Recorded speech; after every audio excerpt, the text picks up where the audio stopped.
Isang baryong nilamon ng katahimikan. Ang hangin ay malamig, parang humahaplos ngunit may kasamang pangamba.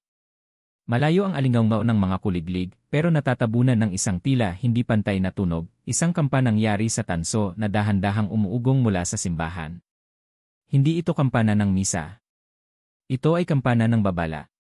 Sa ilalim ng maitim na langit, isang batang babae, 12 taong gulang, mahaba ang buhok, nanlilisik ang mata sa kaba, ang nagtatakbo sa makipot na eskinita. Humahabol sa kanya ang sariling hininga, at ang bawat yapak ay may kasamang tilamsik ng putik. Si Luna. Hindi pa siya ang dalagang gagawa ng desisyon. Siya pa lang ang batang saksi. Sa tuktok ng bundok, may mansyong nakatayo, ang bahay ng Alejandrino. Ang mga bintana ay tila mga matang nakamasid sa lahat ng dako ng baryo. Sa bawat kidlat, nakikita ang mahahabang kurtinang pulang sumasayaw, para bang may sariling buhay. Nasa paanan ng bundok ang baryo ng mga ordinaryong tao, ngunit lahat ng tao ay nakayuko, hindi tumitingala. Lahat ay nagkukunwaring walang nakikita. Pero si Luna, kahit bata, ay natututo na. Hindi lahat ng katahimikan ay ligtas. Minsan, ang katahimikan ay kasabwat ng kasamaan. Sa isang maliit na kubong yari sa pawid at kahoy, nakaluhod si Elena, ang ina ni Luna. Mukha siyang pagod, ngunit matalim ang kanyang mga mata. Nakalatag sa harap niya ang mga halamang pinatuyo, mga piraso ng papel na may sulat sa sinaunang baybayin, at isang mangkok na may tubig na kumikislap na parang salamin. Habang nagdarasal siya sa wikang halos nakalimutan ng panahon, biglang dumating si Luna, hinal at basa sa ulan. "Nanay," hinal ni Luna. Narinig ko ulit yung kampana pero walang lumalabas sa mga bahay. Parang ako lang ang nakakarinig. Hindi agad tumingin si Elena. Pinagpatuloy niya ang ritual, itinapat ang palad sa mangkok. Dahan-dahang lumitaw sa tubig ang imahe ng isang mansyon, at sa loob nito'y nakasilip ang pulang mata ng isang nilalang. Ngayon lang humarap si Elena sa anak. "Kung naririnig mo, ibig sabihin pinili ka na." Naguguluhan siya. "Pinili? Anong ibig mong sabihin, nanay?" Hinawakan ni Elena ang mukha ng anak, mahigpit ngunit may lambing. "Luna, may dugo sa loob ng pamilya natin, dugo ng mga nagtatanggol, hindi ng mga umaatake. Pero bawat henerasyon, may isang anak na nakikilala sa tawag ng kampana. At ngayong gabi ikaw yon." Lalong bumilis ang tibok ng puso ni Luna. Hindi ko kaya ngumiti si Elena, mapait ngunit matatag. Ni ako, hindi ko rin kayang harapin noong una. Pero may mga bagay na mas malaki kaysa sa takot natin. At isa lang ang tiyak, hindi tayo pwedeng tumakbo habang ang Alejandrino ay patuloy na nagdidikta ng kapalaran ng baryo. Sa labas, nagsimula ang pag-ulan. Ang unang patak ay parang dugo sa lupa. Ang mga aso sa paligid nag-aalulong. May isa, 2 bintana ang biglang nagsara, at mula sa malayo'y kita ang isang kariton na iniiwan ng isang pamilya sa gitna ng kalsada, iniwan ang lahat para lamang makalayo. Ang buong baryo'y nagiging multo. Hinugot ni Elena ang isang kahon mula sa ilalim ng papag. Binuksan niya ito at lumantad ang mga gamit ng kanyang ina at ng kanyang lola bago pa siya, mga punyal na yari sa pilak, mga basag na salamin, at isang lumang talaarawan. Inabot niya ang talaarawan kay Luna. "Ito ang magiging gabay mo." Nagsimula ang laban noon pa, bago ka pa ipinanganak. Hindi natin pipiliin ang oras kung kailan tayo tatawagin, pero pipiliin natin kung paano tayo tutugon. Nanginginig ang kamay ni Luna habang inaabot ito. "Nanay, ibig sabihin ba nito, aalis ka?" Tumigil si Elena. Huminga ng malalim. "Hindi ako alis pero baka hindi ako makabalik." Biglang bumukas ang pinto ng kanilang kubo. Sumirit ang hangin na parang may dalang halakhak. Tumama ang malamig na simoy sa mga kandila at isa-isang namatay ang apoy. Sa anino ng pintuan, may matangkad na lalaki, nakaputing barong, basa sa ulan, ngunit walang bakas ng paghinga. Ang kanyang mga matay kulay pula. Si Don Federico Alejandrino. Umiti siya, malamig, mabagal. "Elena, Anya, ang tagal mo nang tinatago ang anak mo sa akin." Nagpumiglas si Luna papalapit sa kanyang ina. "Nanay." Humarap si Elena, hawak ang punyal. "Hindi mo siya makukuha." Pumasok si Don Federico, walang pakialam sa tubig na pumapatak sa kanyang balikat. Sa bawat yapak niya, tila lumalabo ang hangin, nagiging parang usok. "Hindi ka pa rin nagbabago," sabi niya. "Palagi kang laban. Palagi kang takot. Ngunit tandaan mo, Elena, ang bawat laban na pinapasok mo ay may kabayaran. At ngayong gabi, ang kabayaran ay hindi ikaw. Nakatitig siya kay Luna. Doon naramdaman ni Elena ang bigat ng lahat ng taon. Ang kampana, ang ritual, ang dugo ng mga ninuno, lahat ay nagtitipon sa isang saglit. Hindi, bulong niya. Hindi na yon. Hinila niya si Luna at itinulak patungo sa likod na pintuan. Tumakbo ka, anak. Dalhin mo ang talaarawan. Huwag kang lilingon. Pero nanay. Luna, sigaw niya. Ikaw ang magsisimula ng katapusan nila. Si Luna ay nagtatakbo palabas ng likod ng kubo, dala ang talaarawan, habang naririnig niya ang sabayang tunog ng pakpak, malalakas, parang hangin na bumabagsak sa lupa. Tumigil siya sandali sa likod ng punong kahoy, sumilip. Nakikita niya ang ina, nakikipaglaban, gamit ang punyal at dasal, laban sa isang taong hindi na tao. Ang mga anino ay kumakapit sa dingding, at bawat kidlat ay parang sumisilip ang tunay na anyo ni Don Federico, isang halimaw na may pakpak na puno ng dugo. Si Elena ay lumalaban, pero alam ni Luna, hindi lahat ng laban ay para tapusin. Minsan, ang laban ay para lamang makapagbigay ng oras. Umalinggaw ang huling sigaw ni Elena. Isang sigaw na hindi lang laban, kundi isang panalangin. Ang hangin ay biglang nagdilim at ang mga aso ay sabay-sabay na tumahol. Sa kanyang dibdib, hawak ni Luna ang talaarawan, at naramdaman niya ang bigat ng lahat, ang bigat ng isang ina na handang mawala para ang anak ay manatili. Sa gitna ng ulan, tumakbo siya palayo, habang ang kampana ng simbahan ay muling umalingaw-ngaw. Hindi na ito tunog ng babala. Tunog na ito ng simula. Ang ulan ay bumubuhos pa rin parang ayaw tumigil. Sa gitna ng kagubatan, si Luna ay tumatakbo, hawak-hawak ang lumang talaarawan, halos madapa sa putik. Bawat patak ng ulan ay sumasabay sa tibok ng puso niya. Minsan siyang lumingon. Sa di kalayuan, nakikita pa niya ang mumunting liwanag ng kanilang kubo at ang pagguho nito habang nagliliyab. Ang apoy ay hindi dilaw kundi mapulang maladugo, sumasayaw sa ulan na tila hindi naapula. Nanay, sigaw niya pero nilamon ng kulog. Maya-maya ay may kamay na biglang humablot sa kanya mula sa madilim na parte ng kagubatan. Isang matandang babae, si Tandang Sisa, kilala sa baryo bilang baliw at walang saysay. Ngunit ngayong gabi, ang mata niya ay parang mga bituin na may alam na hindi kayang ipaliwanag ng karaniwang tao. Iyasas! Bata!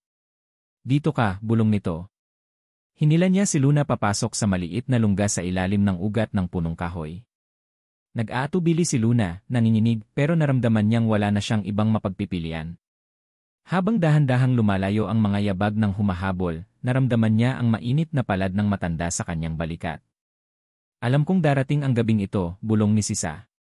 Pinili ka ng kampana. At ngayon, dala mo ang sulat ng iyong ina. Napatigil si Luna. Paano mo nalaman? Ngumisi ang matanda, ipinakita ang ngipin na kulang-kulang. Dahil minsan pinili rin ako. Pero tumakbo ako. At hanggang ngayon, hinahabol pa rin ako ng sarili kong takot. Nanginginig pa rin habang hawak ang talaarawan. Binuksan niya ito kahit basa ng ulan. Ang unang pahina ay may sulat kamay ni Elena, kung mabasa mo ito, ibig sabihin handa ka nang makita ang totoo. Anak, huwag kang matakot sa dilim dahil doon nagtatago ang liwanag. Nalunod si Luna sa sariling luha. Gusto niyang bumalik. Gusto niyang sumugod. Pero naririnig pa rin niya ang boses ng ina, tumakbo ka. Pagsikat ng araw, tahimik ang buong baryo. Walang nagbanggit ng nangyari kagabi. Ang mga tao ay abala sa kanilang mga gawain, tila walang apoy na lumamon sa kubo ni na Elena. Wala ring nagtangkang magtanong kung nasaan ang mag-ina. Si Luna ay nakasilip mula sa lungga, hindi makapaniwala. Bakit parang walang nakakita? Dahil lahat sila, pipikit na lang, sagot ni Sisa. Ganito palagi. Takot ang nagpapatakbo ng baryo. At habang may takot, patuloy na upo ang Alejandrino sa kanilang trono. Pinikit ni Luna ang mata, hinigpitan ang hawak sa talaarawan. Ramdam niya sa unang pagkakataon na wala na siyang maasahan. Siya lang. Si Luna mas lumalaki. Natututo sa mga halaman, sinasanay ng matanda kung paano gumamit ng mga dasal at anting-anting. Nagbabantay sa mansyon mula sa malayo. Minsan nakikita niyang may dumadating na karwahe, may mga taong hindi na muling lumalabas. Nag-aaral sa liwanag ng lampara. Binabasa ang bawat pahina ng talaarawan ni Elena, isinusulat sa bagong kwaderno ang sarili niyang paliwanag. Umiiyak tuwing gabi ng kampana. Ngunit unti-unti, natututo siyang tanggapin na ito ay hindi sumpa, kundi tawag. Sa bawat taon, lalong humahasa ang kanyang loob. Hindi para maghiganti lamang, kundi para maintindihan kung bakit pinili silang pamilya nilang maging saksi at tagapagtanggol. Bakit hindi na lang tayo lumayo, minsang tanong ni Luna kay Sisa, habang pareho silang nakaupo sa tabi ng apoy. Tumingin ang matanda, mumisi. Dahil kahit saan ka magpunta, dala mo pa rin ang pangalan ng Alejandrino. Hindi ito problema ng baryo lang. Ito'y ugat na nakabaon sa buong lupain. At hanggang may isang taong tatakas, mananatiling buo ang kadena nila. Natahimik si Luna. Doon niya naramdaman na hindi siya pwedeng maging tulad ni Sisa, hindi siya pwedeng tumakbo habang buhay. Isang araw, may dumating na balita, naghahanap ang Alejandrino ng bagong kasambahay. Ang balitang ito ay parang kidlat na tumama sa dibdib ni Luna. Ngayon na, bulong niya sa sarili.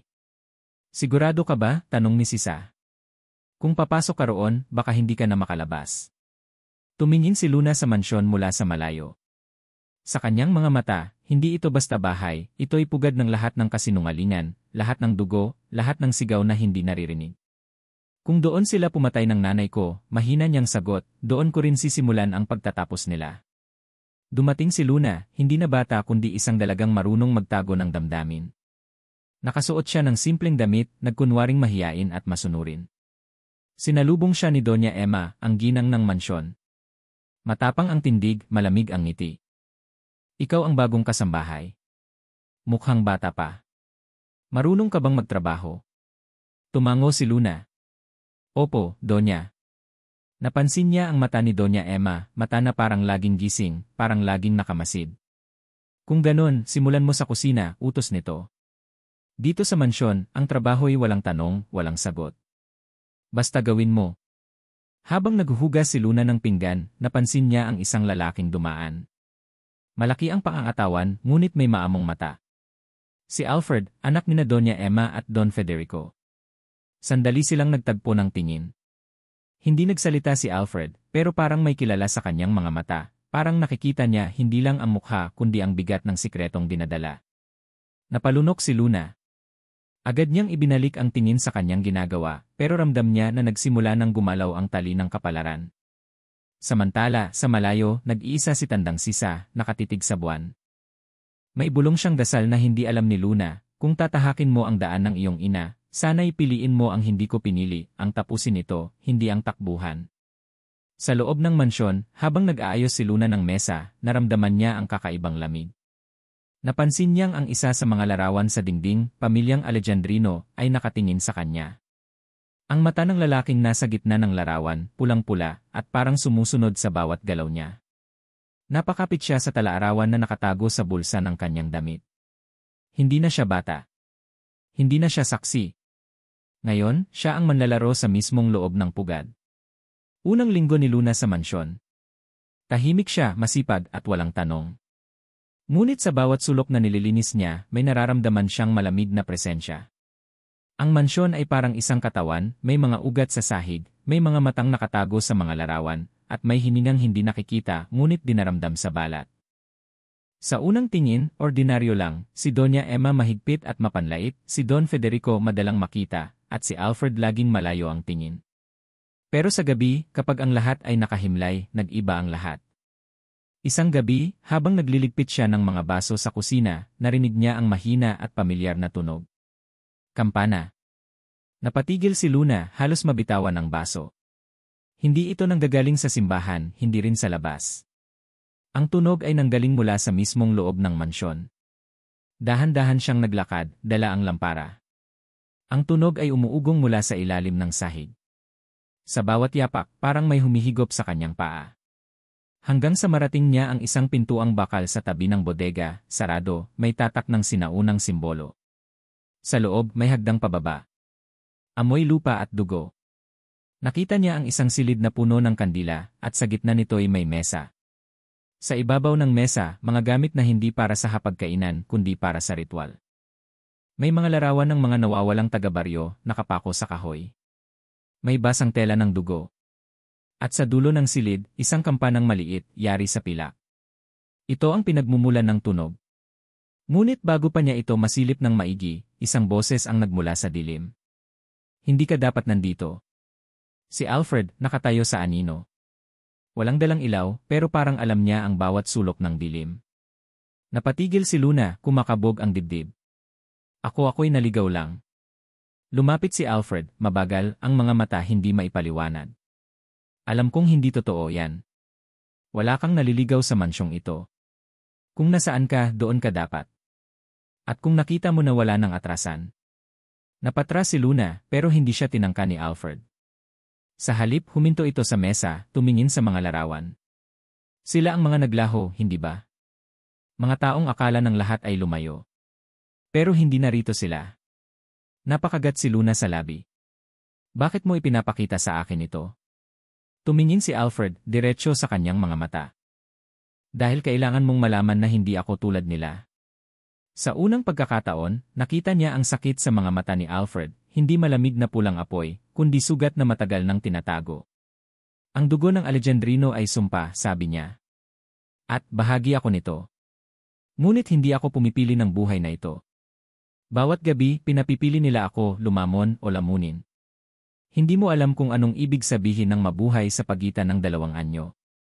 Tumigil siya. Ngunit mukhang ikaw, alam mo. Para bang may humaplos sa loob ni Luna. Narinig niya ang boses ng kanyang ina, hindi lahat ng halimaw ay pinili maging halimaw. Ngunit kasabay nito, bumalik ang imahe ng kanyang nanay, lumalaban, sumisigaw, at naglalaho sa apoy. Naguguluhan siya. Kung talagang hindi ka tulad nila, bulong niya, bakit nandito ka pa rin? Huminga ng malalim si Alfred. Dahil hindi pa oras. Kung aalis ako, hahanapin nila ako. At kapag nahuli ako, hindi lang ako ang mamamatay, kundi pati mga taong pinoprotektahan ko. Napatitig si Luna. Pinoprotektahan? Ngumiti si Alfred, mapait. Akala mo ba lahat ng kasambahay na dinala rito ay pinatay? Hindi. Ang ilan inilabas ko. Palihim. Tuwing may pagkakataon. Tumahimik ang paligid. Ang tanging tunog ay ang mga kandilang umuugong sa hangin. Ngayon na. Dito nagsimula ang pumutok sa dibdib ni Luna, isang malaking tanong na hindi niya inaasahan. Ang anak ng pumatay sa kanyang ina siya rin pala ang nagliligtas sa iba. Biglang yumanig ang lupa. Mula sa itaas, may maririnig na mga yabag, mabibigat, sabay-sabay. Isang pamilyar na halakhak ang umalingaw-ngaw, si Doña Emma. Nagkatinginan sina Luna at Alfred. Alam nila nandito ka, bulong ni Alfred. Magtago ka, bilis! Ngunit hindi gumalaw si Luna. At ikaw? Anong gagawin mo? Basta't huwag ka nilang makita. Ako ang bahala. Pumasok si Doña Emma, kasama ang dalawang alila na hindi na tao, maputla, may matatalim na kuko. Alfred, malamig niyang wika. May naramdaman akong kakaiba dito. Parang may panghihimasok. Umiling si Alfred, pilit na kalmado. Ako lang po. Inaayos ko ang mga gamit para sa ritual mamayang gabi. Tumitig si Doña Emma, matalim, tila sinusuri ang kaluluwa ng anak.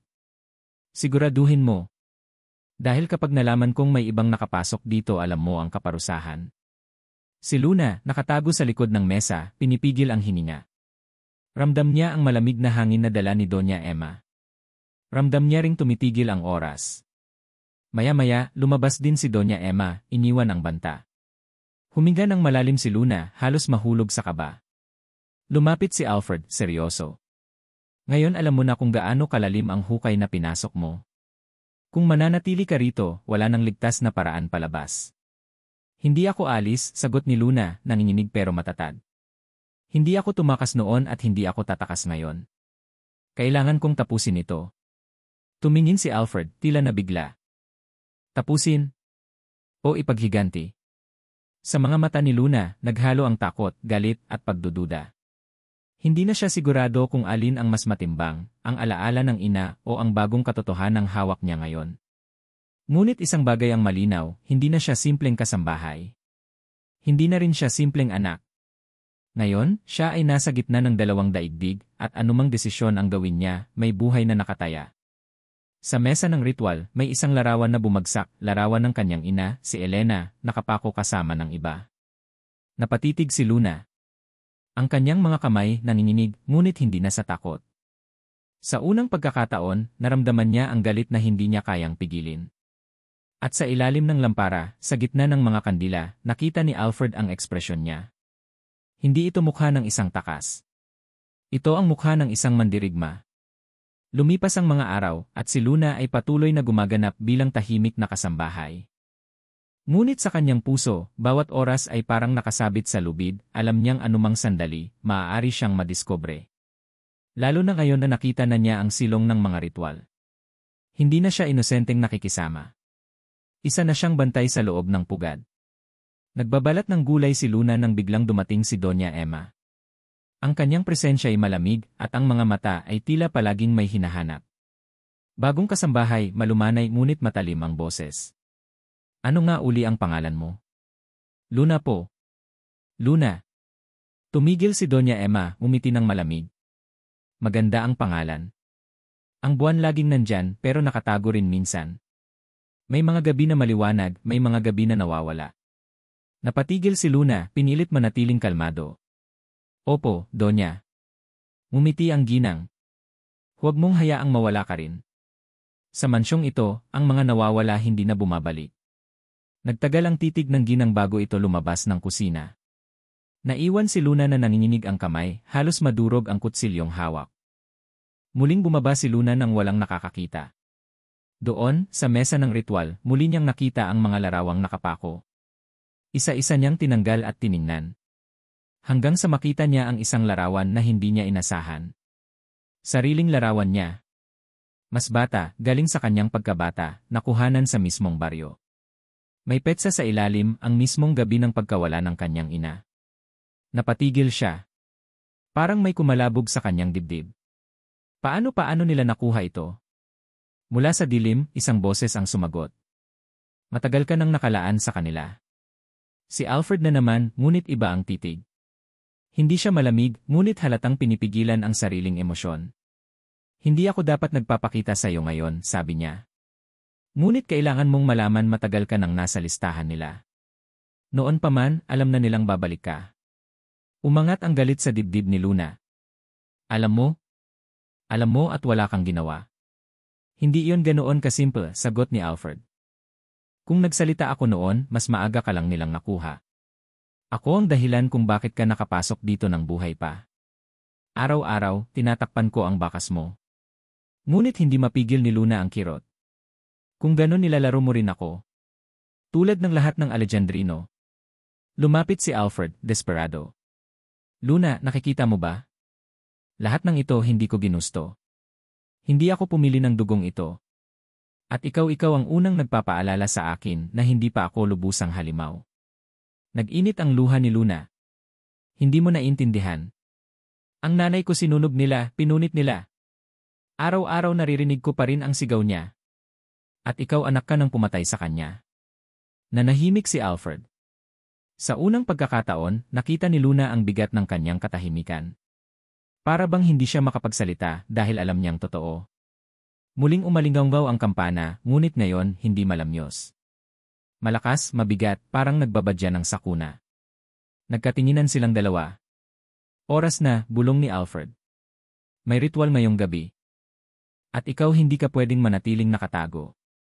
Sa gitna ng mansyon, nagsimula ang pagtitipon. Naroon si Doña Emma, si Don Federico, at ilang kasamahan, mga mata ay pulang-pula, mga katawan ay parang kalahating tao't kalahating hayop. Ang hangin ay mabigat, amoy dugo at insenso.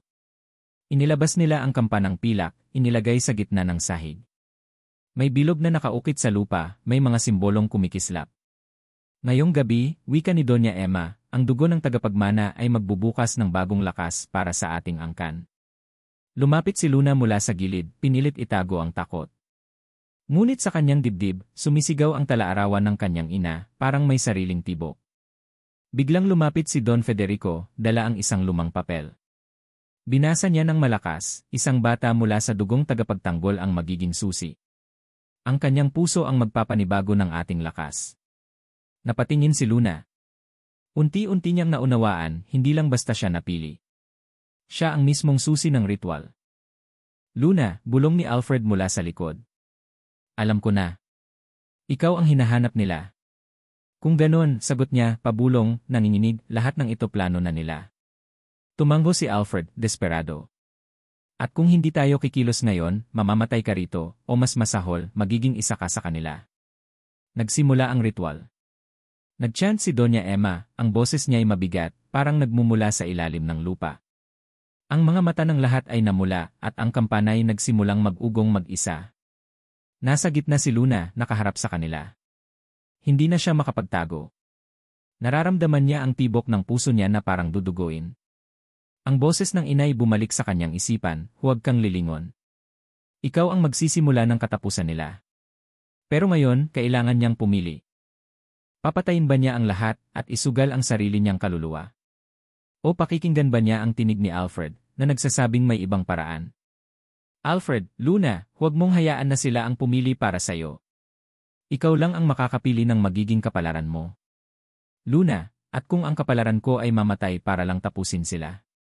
Alfred, kung mamamatay ka, hindi matatapos ang siklo. Isa lang ang palaging natatapos, ang buhay ng mga inosente. Huwag mong gawing sakripisyo ang sarili mo na parang wala ng ibang daan. Umangat ang mga anino sa paligid, gumalaw na parang mga kamay na susunggab kay Luna.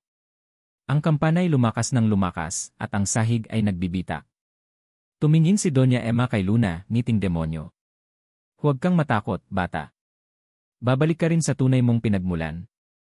Si Luna, nakatayo sa gitna ng bilog, mga matay puno ng luha ngunit kumikislap sa galit.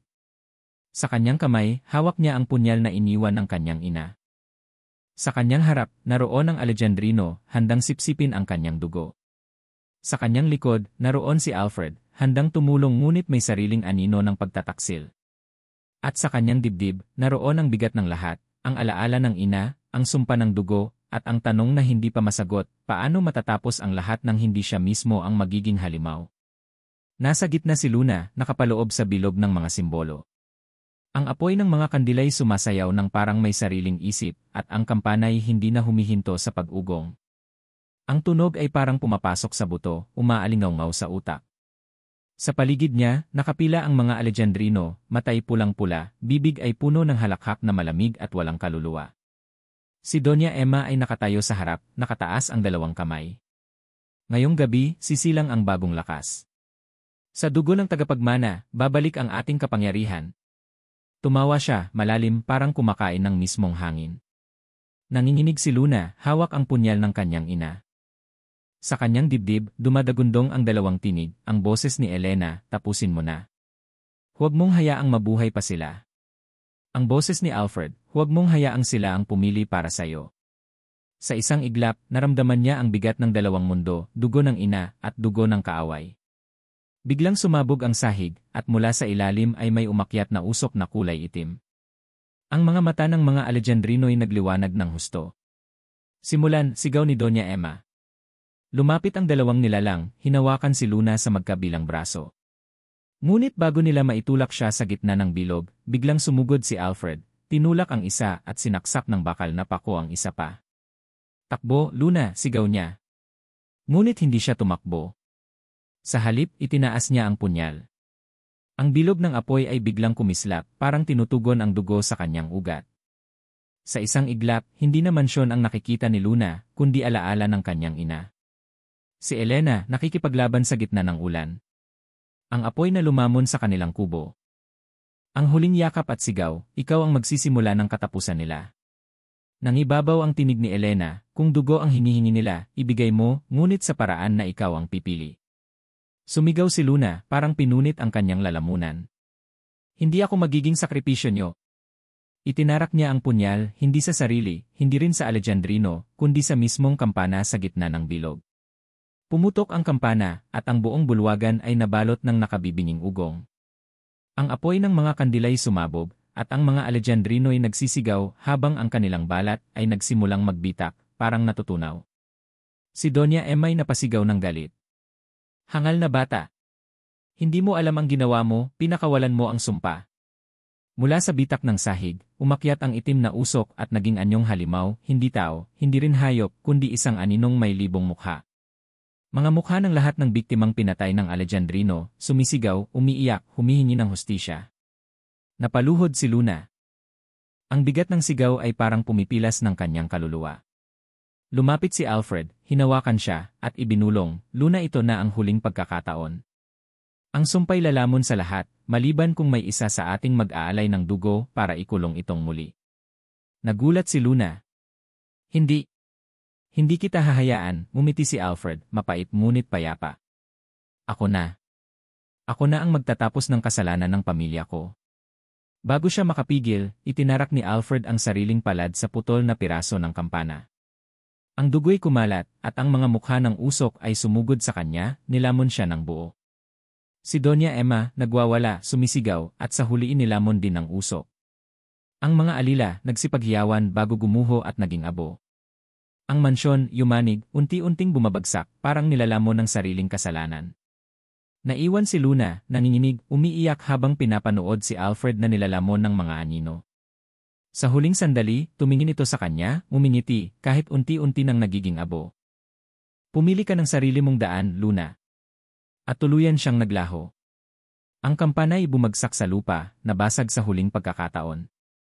Ang usok ay sumingaw pataas, lumabas sa bubong, at naglaho sa kalangitan. Tahimik ang lahat. Lumabas si Luna mula sa bumabagsak na mansyon, duguan at basang-basa ng ulan. Ang apoy sa loob ay patuloy na kumakain sa yaman ng Alejandrino. Sa kanyang mga kamay, hawak pa rin niya ang punyal ng kanyang ina, ngayon ay may dugo na rin ng isang Alejandrino na hindi niya inasahan. Habang nakatayo siya sa ulan, narinig niya muli ang kampana. Ngunit ngayon, iba na ang tunog, hindi babala, hindi ritual, kundi tunog ng paglaya. Napaluha si Luna. Hindi niya alam kung panalo ba ito o pagkatalo. Ang ina niya'y wala na. Si Alfred ay nagbuwis ng sarili. At siya'y naiwan na buhay, bitbit ang bigat ng kanilang sakripisyo. Ngunit sa kanyang dibdib, may isang tiyak na bagay, tapos na ang gabi ng Alejandrino. At ang bagong umaga ay kanya nang haharapin, hindi bilang biktima, hindi bilang sakripisyo, kundi bilang bantay ng sariling pinili niyang kapalaran. Ang umaga'y sumikat na para bang walang nangyari. Ang ulan ay tumigil, at ang hangin ay sariwa, ngunit sa gitna ng bukirin, nakatindig ang abo ng dating mansyon ng Alejandrino. Wala nang mga kurtinang pula, wala nang kampana. Tanging usok at abo ang natira, parang guhit ng kasaysayan na binura ng mismong kasalanan nito. Sa gilid ng guho, nakatayo si Luna, nakayuko, hawak pa rin ang punyal ng kanyang ina. Ang mga kamay niya ay nanginginig, hindi na sa takot, kundi sa bigat ng katotohanang siya lamang ang natira. Sa kanyang isipan, naririnig pa rin niya ang huling tinig ni Alfred, pumili ka ng sarili mong daan, Luna. At ang tinig ng kanyang ina, ikaw ang magsisimula ng katapusan nila. Dalawang tinig, dalawang alaala, parehong nakaukit na ngayon sa kanyang dugo. Bumalik si Luna sa baryo. Ngunit gaya ng dati, ang mga tao'y nakayuko, nagkakanya-kanya. May mga nakakita sa pagsabog ng mansyon, ngunit walang nagtangkang lumapit. Lumapit si Tandang Sisa, ang tanging mata ng baryo na may alam. Niyakap niya si Luna, mahigpit. Nagawa mo, bulong ng matanda. Ngayon, wala na sila. Ngunit hindi agad sumagot si Luna. Ang kanyang mga mata ay walang luha, ngunit puno ng sakit. Hindi ko alam kung tapos na nga. Ang sumpa ay hindi lang sa dugo nila, baka nasa akin na rin. Napatigil si Sisa, at sa kanyang mukha'y may halong takot at pag-asa. Kung ganoon, piliin mong huwag itong ipasa. Iyon ang pagkakaiba mo sa kanila. Si Luna'y nakaupo sa gilid ng kubo, binabasa muli ang talaarawan ng kanyang ina. Ang mga pahinay may mga dasal, ngunit ngayon ay isinusulat niya ang sarili niyang dagdag, mga salitang galing sa kanyang karanasan. Sa gabi, pumupunta siya sa guho ng mansyon, nag-aalay ng bulaklak para kay Alfred, kahit alam niyang wala nang natira kundi abo. Sa baryo, dahan-dahan, may mga batang lumalapit sa kanya. Nakikinig sa kanyang mga kwento.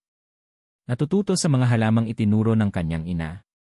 Unti-unting nagiging tagapagturo si Luna, hindi lamang tagapaghiganti. Habang nagsusulat siya, biglang narinig ni Luna ang mahinang kaluskos. Paglingon niya, may batang lalaki sa pinto, 7 taong gulang, pawis na pawis, nanginginig. Ate, bulong ng bata. May narinig akong kampana kagabi. Natigilan si Luna. Tumayo siya, lumapit, hinawakan ang balikat ng bata. Saan mo narinig? Sa bundok po, sagot nito, nanginginig. Pero ako lang ang nakarinig. Dito, bumigat ang lahat. Ang mga mata ni Luna'y nagdilim at nagliwanag sabay. Naiintindihan niya ang ibig sabihin nito. Ang sumpa, ang tawag ng kampana, hindi tuluyang nawala. Ngunit ngayon, nasa kanya na kung paano ito gagamitin. Umakyat si Luna sa burol kasama ang batang lalaki. Sa kanyang kamay, dala niya ang talaarawan at ang punyal ng kanyang ina. Huminto siya sa tuktok, tumingin sa buwan. Hindi natin pipiliin ang tawag, bulong niya sa bata. Pero pipiliin natin kung paano tayo tutugon. Itinaas niya ang punyal, kumislap sa ilalim ng buwan. Hindi bilang banta, kundi bilang panata. Sa sandaling iyon, si Luna ay hindi na bata, hindi na biktima, hindi na saksi. Siya na ang tagapag-ingat ng alaala, ng ina, ng baryo, ng mga biktima, at pati na rin ng isang Alejandrino na pumiling magsakripisyo. Ang kanyang puso ay mabigat, ngunit matatag. Sa ilalim ng buwan, narinig muli ang kampana. Ngunit ngayong gabi, hindi ito tunog ng takot. Hindi rin ito ritual. Ito'y tunog ng panibagong simula, isang paalala na ang dilim ay hindi kailanman lubusang mawawala, ngunit habang may isang taong pipili ng liwanag, hindi rin ito lubusang maghahari. Nakatitig si Luna sa batang lalaki, at sa kanyang mga mata, may bakas ng sakit at pag-asa. Hindi na tayo tatakbo, wika niya. Tayo na ang huling bantay. At sa pag-ugong ng kampana, lumabo ang hangin, naghalo ang gabi at liwanag, iniwan ang tanong na hindi na kailanman mawawala. Kapag ang tao'y nakatali sa dugo at sumpa, hanggang saan ang kayang piliin ng puso?